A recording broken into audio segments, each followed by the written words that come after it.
everybody, it's Steve. I hope you're having the greatest summer. Tonight is steak night, and we're going to show you some tips and tricks for cooking the perfect steak. So to start, you're obviously going to cook your steak on whatever grill you have. It could be a standard charcoal grill, it could be a gas grill like we have over here. Tonight we're going to use a smoker. Now this happens to be a Kamado Joe. You can use any type of smoker that you have, a stick burner, green egg, doesn't really matter. I actually prefer a smoker for steaks for a few reasons. Number one, you load a lot of charcoal in there. That lump charcoal can burn really hot too. And you want a good sear on a steak, so heat is important. Number two, bigger cooking surface. Put a lot of steaks on that cooking surface. That's going to give you more options if you have a lot of friends over. You want to throw a lot of meat on the grill. And finally, number three, because it's a smoker, you can toss in a little extra wood chips. Give it a special flavor. You want to give like a little hickory smoke or something like that. You don't have to dump the fake hickory juice on there. Throw the wood chips on there. Get a good hickory burn going. So we're going to first start by showing you how to set up the grill. Okay, so first step is loading the charcoal and getting the lid. So on this egg, the way we've set it up here, I've already preloaded the charcoal. Now this is lump charcoal you can get at your local grocery store. And a couple things I want to point out. First of all, notice how I stack the charcoal toward the front of the grill. We're actually going to use a heat shield to split the cooking surface and can help control the temp so that you have a hot side of the grill and a cool side of the grill. That's very important, and I'll explain why later. Also, notice how we have the little air vents open down here. By stacking your charcoal on one half and leaving the air vents open on the other, you're going to promote plenty of airflow. Fire needs air to burn, so you got to get a lot of airflow coming through that grill. So next up, we're going to light it and get this thing going.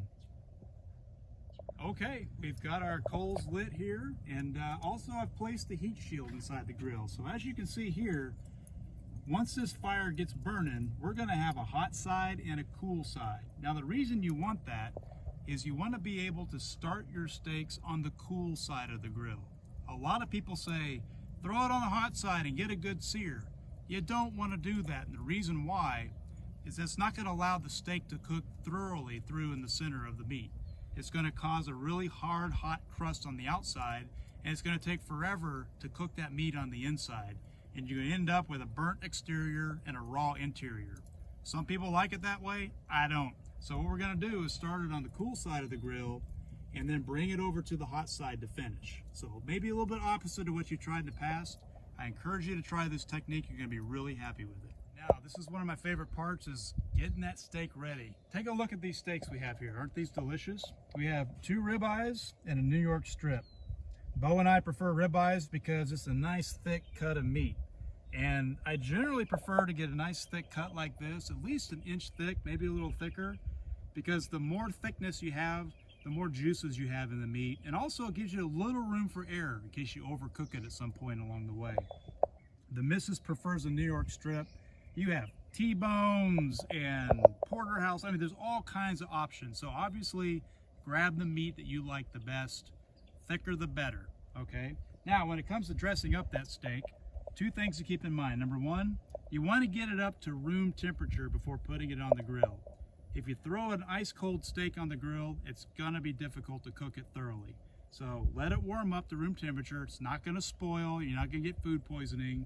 However, don't leave it outside for 2 hours on a 100-degree day. That's when the steak's gonna turn bad. In terms of prepping the steak, I've got this store-bought spice here, but essentially what it is a mix of lemon pepper, black pepper, and salt. So you can essentially make this type of a rub on your own. I like this that I get from the store because it's tried and true and it really comes out good. So we're gonna go ahead and get these steaks fixed up, and then the next stop is we're gonna put them on the grill. Okay, so take a look at these steaks. We got them all rubbed down. We got both sides covered with our rub here. And some people prefer a marinade where they actually put it in a bag, put some marinade in there, let it sit overnight. That's perfectly fine if you want to do that. I actually enjoy the taste of the meat. I want to keep as much of that that steak flavor coming through. I don't want to taste a whole bunch of sauces and things like that. So the rub is really what I find is all you need to add a little extra flavor to it, and it allows the flavor of that meat to come through. Also, I want to make sure and point out that with the technique I'm about to show you, the meat's going to come out just as tender as if you were to marinate it all night. So that's the next step. Okay, now we've reached the best part. That's getting these bad boys on the grill. First of all, let's pay attention to the thermometer.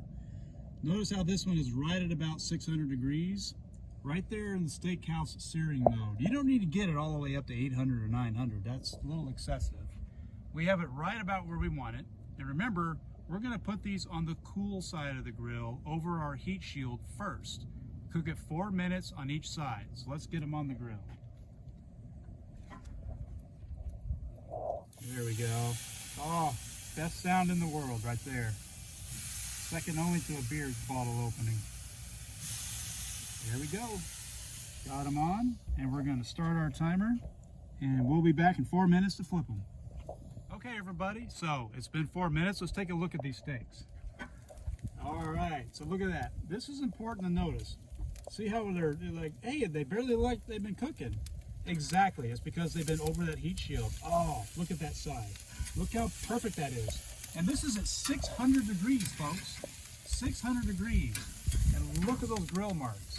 These are gonna be awesome steaks. So we flip them, and we're gonna close the lid, keep them on the cool side above the heat shield, and cook for another 4 minutes.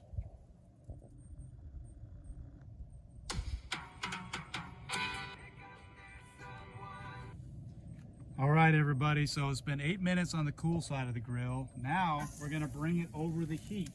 Remember, the sear comes at the end. So hear that sizzle? That means we got it over the hot side of the grill this time. And we're gonna get these suckers cooking really hot and get a nice sear on them. And it only takes about 1.5 minutes to 2 minutes on the hot side. So we're gonna start our timer and be right back. It's been about 2 minutes, so we're gonna flip them over again. Watch this color. Oh, look at that. Look at that. Perfect. A little bit of a charcoal char going there. You finally got those grill marks.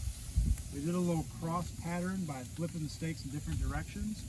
Right there on the heat. Also on your daisy wheel. I'm gonna go ahead and close that down a little bit. And notice our temperature. We're still between 400 and 500 degrees, which is exactly what we want. So they're cooking away. Next up is the temperature check. We're gonna go for 135, which is a perfect medium rare temperature. So let's take a look.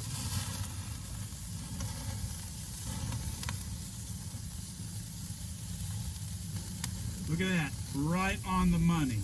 It's ready to cut into these steaks. Here we go. Take a cut into the steak and let's see what it looks like on the inside. Oh, look how smooth that cut is. I barely had to put any pressure on that. And look at that color. What a delicious steak. All right, hey, part of the greatest summer is having the greatest steak ever. Try this technique and send us some comments. We'd love to know how it worked out for you. Enjoy, everybody.